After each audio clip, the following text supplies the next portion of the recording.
नमस्कार दोस्तों, ocean network में आपका स्वागत है। आज बात करेंगे पश्चिम बंगाल की। विजय जी, सोमवार को सुप्रीम कोर्ट ने केंद्र सरकार को और केजरीवाल सरकार को नोटिस इशू किए हैं। अध्यादेश वाली जो इनकी याचिका थी कि साहब उसको रद्द किया जाए।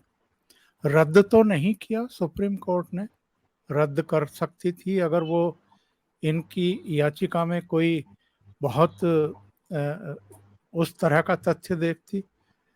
पहला सवाल तो ये है कि इनकी याचिका पर केंद्र सरकार के अध्यादेश को रद्द ना करके सुप्रीम कोर्ट ने क्या संकेत दिया है, या कोई संकेत आप नहीं मानते? नंबर 2, केंद्र सरकार को नोटिस इशू किया है जवाब दाखिल करने के लिए, और ये भी कहा है कि एलजी को भी इसमें पार्टी बनाया जाए। इसे आप कैसे देखते हैं? सर, ये मुझे लगता है नॉर्मल प्रोसेस है। दो चीजें इंपॉर्टेंट है। पहली बात तो ये है कि जो अध्यादेश है वो केंद्र सरकार का है। केजरीवाल ने उसके खिलाफ सुप्रीम कोर्ट में अपील दायर करी है, याचिका दायर करी है। अब याचिका जब दायर होती है तो जिसने अध्यादेश लाए हैं उसकी बात भी सुनना जरूरी है कि भाई ऐसी क्या मजबूरी थी, आपको लाना पड़ा। तो वन वे अगर आज ही वो सुप्रीम कोर्ट जजमेंट दे देती तो वो सुप्रीम कोर्ट के लिए उचित नहीं था, क्योंकि आप एक पक्ष की बात सुन के अगर आप कह देते हैं हाँ ये डिसमिस या गैरकानूनी है या अनकॉन्स्टिट्यूशनल है, तो मुझे लगता है इसे किसी भी तरीके से लॉजिकल नहीं होता, नेचुरल जस्टिस के अगेंस्ट होता। तो ये सीधी सी बात है, सुप्रीम कोर्ट को नोटिस इशू करना ही था, तो उसमें कोई ऐतराज नहीं। एलजी को पार्टी इसलिए बनाना पड़ा क्योंकि एलजी ही रिप्रेजेंटेटिव है। झगड़ा सारा एलजी को लेके आया है, पोस्टिंग्स को लेके आया है, क्योंकि राज्य सरकार और केंद्र सरकार के जो बीच में कड़ी है वो एलजी है। तो सच्चाई एलजी की तरफ से भी पूछनी होगी कि ऐसी क्या परिस्थितियां थी जिसके कारण आपको बार बार इंटरवीन करना पड़ रहा है और राज्य सरकार को आप तंग कर रहे हैं एक हिसाब से। तो फिर एलजी का पक्ष आएगा, वो भी बताएंगे कि देखिए ये सब घपले हो रहे हैं, कंट्रोल में नहीं है, as per constitution, as per rules of transaction of business जो दिल्ली सरकार का है और नेशनल कैपिटल टेरिटरी रीजन का जो गाइडलाइंस है, जो एक्ट है, उसके हिसाब से ये सब चीजें गड़बड़ा रही थी। और मेरा ये काम है एज ए एलजी कि मैं देश, अपने राज्य की जो स्थिति है वो कॉन्स्टिट्यूशनली सही चले, इस पे मेरा नजर रखना मेरा काम है। और जब ये सरकार नहीं कर रही थी तो मुझे केंद्र सरकार को इंटरवीन करना पड़ा। और जहां तक बात है अध्यादेश की, तो उसका जवाब तो केंद्र सरकार देगा, कि केंद्र सरकार का ये जवाब होगा कि किस कारण से आपने ये क्लैरिफिकेशन इशू किया। और जहां तक बात है क्लैरिफिकेशन इशू करना या लॉ में बदलाव करना, ये केंद्र सरकार का अधिकार है, क्योंकि national capital region territory act जो है उसमें साफ लिखा हुआ है कि जब भी चाहे केंद्र सरकार बदलाव कर सकती है और उसको संसद में पारित कराना होगा। तो केंद्र सरकार ने अध्यादेश ले आई है, संसद में उसको पारित करा देंगे। मुझे नहीं लगता है सुप्रीम कोर्ट इसके अंदर जरूरत से ज्यादा इंटरवीन करना चाहिए, क्योंकि अगर राज्य की स्थिति या देश की स्थिति, या अगर संविधान ने यह अधिकार केंद्र सरकार को दिया है कानून बनाने का, और राज्य सरकार तो थी नहीं, ये तो यूनियन टेरिटरी थी। यूनियन टेरिटरी के अधिकार रिप्रेजेंटेटिव्स को डेलीगेट उतने ही किए जाएंगे जिससे यूनियन टेरिटरी और नेशनल कैपिटल की जो सिक्योरिटी है, सेफ्टी है, मेंटेनेंस, उस पर खतरा नहीं है। और साफ लिखा है सुप्रीम कोर्ट ने कि दिल्ली के अंदर सारे इंपॉर्टेंट इंस्टीट्यूशंस हैं, प्रेसिडेंट यहीं रहते हैं, प्राइम मिनिस्टर रहते हैं, चीफ जस्टिस है, सुप्रीम कोर्ट है, एम्बेसीज है, सब कुछ यहीं है। और अगर हम एडमिनिस्ट्रेशन अपने हाथ में नहीं रखेंगे और राज्य सरकार कह दे, मान लीजिए कि हम आपको ऑफिसर ही नहीं दे रहे, हम आप और ऑफिस को इंस्ट्रक्शन दे दिया कि साहब आप कल से राष्ट्रपति भवन, प्रधानमंत्री भवन के आसपास आप सफाई नहीं करेंगे, तो आप क्या करोगे? या वो कह देंगे नहीं जी हम तो गार्बेज बिन यहीं बनाएंगे, बिल्कुल प्रेसिडेंट हाउस के सामने, तब आप क्या करोगे? और अधिकारी कहेगा जी मैं क्या करूं, आपको ऊपर से आदेश आया है मंत्री का। और जिस तरह से एटीट्यूड है चीफ मिनिस्टर का कि वो खुद जाके 26 जनवरी से पहले राजपथ के पास जाके धरने पे बैठ जाते हो, अब ऐसे मुख्यमंत्री के हवाले आप राज्य कर कैसे दोगे, जिसका जीन में ही अराजकता है? तो कहने का मतलब ये हो गया है, तो ये राज्य सरकार को जो केंद्र सरकार का अध्यादेश है, अब ये केंद्र सरकार को जस्टिफाई करना है। हालांकि उसमें जो 14 पेज का जो ऑर्डिनेंस है उसमें सारी चीजें क्लियर हैं, ऊपर के अगर आप 4 पैराग्राफ देखते हैं तो उसमें सब चीजें क्लियर है, लेकिन फिर भी एक एफिडेविट बनता है और अब तो बहुत सारे एविडेंसेस हैं केंद्र सरकार के पास कि रात को 2 बजे तक इन्होंने अधिकारियों की चोरी कराई। आपने इनको जैसे ही अधिकार दिया इन्होंने तो लूटमार मचा दी, सारे संवैधानिक मर्यादाओं को ताक पे रख दिया। अब आप कहते हो हम इनके हवाले कर दे, तो सोचिए क्या होने वाला है। तो ये एक चेक्स एंड बैलेंस है और वो भी राष्ट्रीय राजधानी में हम रिस्क नहीं लेंगे।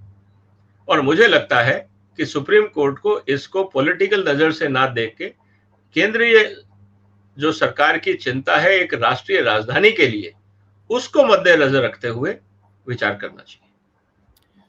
क्या आपकी नज़र में सुप्रीम कोर्ट ने जो व्यवस्था दी थी कि साहब जो सेवा का मामला है, ट्रांसफर पोस्टिंग का, ये दिल्ली सरकार के सुपुर्द किया जा रहा है, क्या ये गलत फैसला था सुप्रीम कोर्ट का?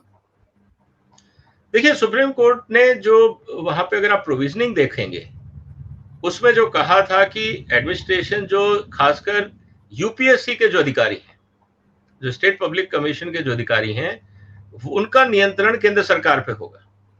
और वो चीज उतनी क्लैरिटी में नहीं थी, उसमें एक एम्बिग्विटी थी जिसको, क्योंकि 4 चीजें इंपॉर्टेंट थी sir.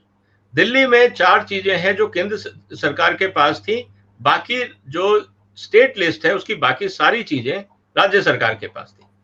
Police, law and order, land, ये जनरली जो राज्य सरकार के पास होती हैं। जब दिल्ली का कानून बना, दिल्ली को राज्य का दर्जा देने की बात आई, तो ये तीनों चीजें तो बहुत क्लियरली कहा कि इस पे सेंटर का कंट्रोल होगा।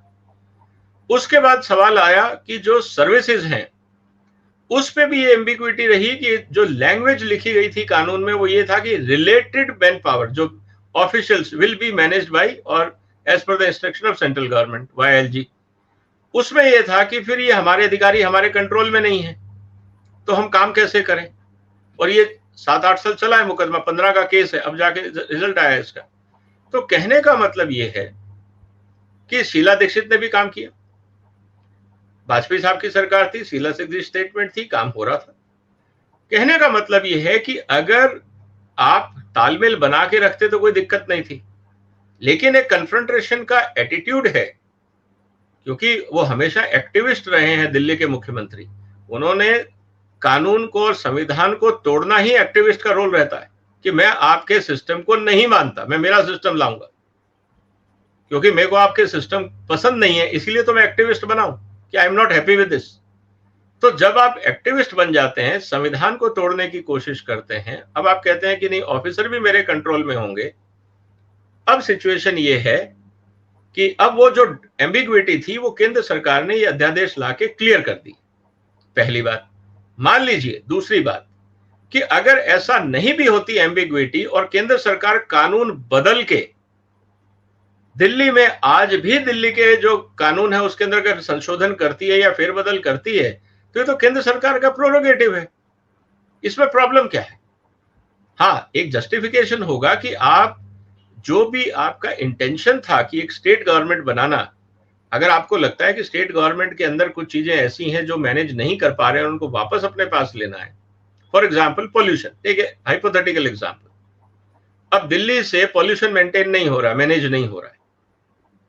अगर केंद्र सरकार कह दे कि नहीं, जो भी दिल्ली में अब पॉल्यूशन रिलेटेड नॉर्म्स होंगे वो केंद्र सरकार तय करेगी, तो केजरीवाल साहब कुछ नहीं कर सकते, क्योंकि संविधान द्वारा पास कानून है। और दिल्ली का जो संविधान है वो एक्सेप्शनल है, एक यूनिक कॉन्सेप्ट है, ना ये फुल स्टेट है ना ये फुल यूनियन टेरिटरी है।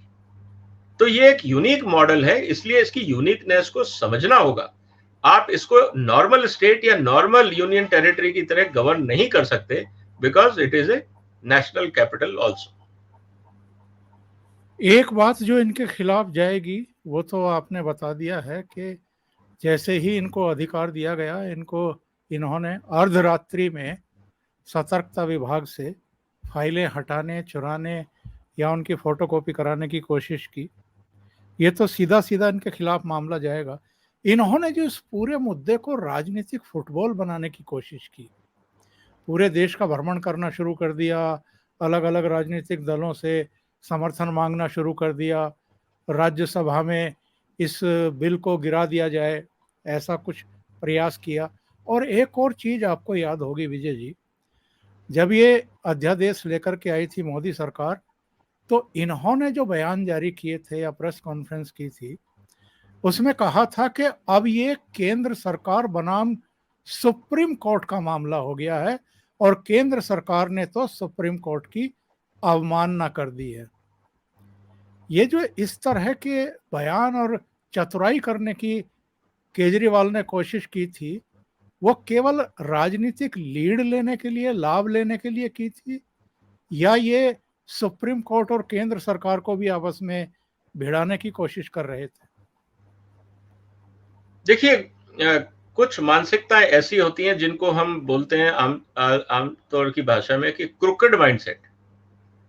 मतलब एक विभत्स मानसिकता एक ऐसी होती है जो हर क्राइसिस में अपने फायदे के लिए तथ्यों को तोड़ मरोड़ करके पेश करने की कोशिश करता है। ये मानसिकता केजरीवाल साहब की है। तो वो किसी भी क्राइसिस में होंगे, वो उसमें अपना पॉलिटिकल माइलेज ढूंढने की कोशिश करते हैं। ये उनकी प्रवृत्ति है, ये कोई नई बात नहीं है। उनको लगा कि अगर मैं केंद्र सरकार और सुप्रीम कोर्ट को आमने सामने कर दूं और इस भिड़ंत में मेरा फायदा हो जाए तो दोनों को लड़ाओ, क्या बुरा है? क्योंकि एंड प्रोडक्ट बहुत क्लियर है। केजरीवाल इज वेरी फोकस्ड कि कोई जेल जाए, कोई बाहर रहे, कहीं आग लगे, कोई शहर डूबे ना डूबे, मेरा फायदा होना चाहिए। चाहे मेरे दोस्तों को मुझे बाहर फेंकना पड़े, चाहे मेरे साथियों को तिहाड़ भेजना पड़े, जो मर्जी करना पड़े, एंड प्रोडक्ट होना चाहिए कि मेरा फायदा। पढ़े हुए है ना IIT से, उसमें 2 आई लगते हैं, उसमें डबल ईगो प्रॉब्लम है, IINT, ठीक है? तो वो डबल आई जो प्रॉब्लम कर रहा है उनको, वो बहुत सीरियस प्रॉब्लम हो गई है। तो ये बात हमें समझनी होगी कि उनके हर चाल के पीछे वो हर तथ्य को घुमाएंगे, तोड़ेंगे, ट्विस्ट करेंगे, मैनिपुलेट करेंगे विद सिंगल ऑब्जेक्टिव कि उनका फायदा कैसे हो, चाहे वो सुप्रीम कोर्ट को बाईपास करना हो। अगर ये सुप्रीम कोर्ट की इतनी इज्जत करते तो पंजाब के अंदर प्रकाश सिंह का जो जजमेंट था कि जब भी आप स्टेट का पुलिस चीफ बनाएंगे, आपको 3 नाम यूपीएससी को भेजने होंगे और आप पूरा पैनल भेजिए, उसमें से 3 नाम यूपीएससी आपको वापस भेजेगा और उसमें से आप किसी को भी प्रदेश का अध्यक्ष बना सकते हैं। केजरीवाल साहब ने क्या किया, शायद जनता नहीं जानती। उन्होंने अपने बैचमेट को, जो आईपीएस है, उसको इस समय पंजाब का पुलिस अधीक्षक बनाया हुआ है और वो बहुत जूनियर आदमी है। उसके ऊपर 7-8 सीनियर ऑफिसर और हैं जिनको बाईपास किया गया है। सुप्रीम कोर्ट के आदेश को बाईपास करने के लिए पंजाब में विधानसभा में बिल पास किया गया है, कानून बनाया गया है कि हम सुप्रीम कोर्ट के आदेश को नहीं मानेंगे, हम यूपीएससी को पैनल नहीं भेजेंगे, हम जो भी होगा अपने स्टेट में डिसाइड करेंगे, आप कौन होते हो बताने वाले। तो जो सुप्रीम कोर्ट ने एक पुलिस रिफॉर्म का प्रयास शुरू किया था, केजरीवाल साहब ने उसी सुप्रीम कोर्ट के उस प्रयास को लात मारी है। इनको यह बात नहीं समझ में आती, लेकिन ये जरूर कहेंगे कि दिल्ली अध्यादेश ले आई सुप्रीम कोर्ट के डिसीजन को पलटने के लिए। आपने अपने दोस्त को, जो आपके साथ यूपीएससी की तैयारी कर रहा था और वो आईपीएस बन गया और आप आईआरएस बने थे, आपने उसको पुलिस अधीक्षक बना दिया और उसकी कुर्सी बचाने के लिए, क्योंकि उनको पता था कि पैनल में अगर उसका नाम जाएगा तो वो सेलेक्ट नहीं होगा, he is not competent and neither senior, तो उन्होंने कानून ही बदल दिया। तो अब मुझे ये बताइए साहब, सुप्रीम कोर्ट के कानून को कौन बदल रहा है? केंद्र सरकार बदल रही है राज्य के हित में और पंजाब सरकार बदल रही है केजरीवाल के हित में। इससे बड़ी इंसल्ट सुप्रीम कोर्ट के आदेश की क्या होगी? और ये वही आदमी बोल रहा है जो कहता है कि साहब केंद्र सरकार सुप्रीम कोर्ट को रिस्पेक्ट नहीं करती। तो ये हकीकत हमारे सामने है। तो ये आप भूल जाइए कि केजरीवाल साहब का कोई भी स्टेटमेंट किसी और के फायदे में होगा। उनका हर statement 100% without any doubt, adulteration, deviation खुद के लिए होता है, बाकी सिर्फ तमाशा होता है। उसके लिए देश की जनता, खासकर दिल्ली की जनता, उनको टैक्स पे अनफॉर्चुनेटली दे देती है पैसा इतना कि वो उस पर खेल सकते हैं, अपना जो महत्वाकांक्षा है उसको पूरी कर सकते हैं। बहुत बहुत धन्यवाद विजय जी, ओशियन नेटवर्क के लिए इतना समय निकालने के लिए और दोनों बहुत ही महत्वपूर्ण मुद्दों पर हमारे दर्शकों का और हमारा मार्गदर्शन करने के लिए। Thank you so much. नमस्कार। नमस्कार सर, वंदे मातरम। वंदे मातरम।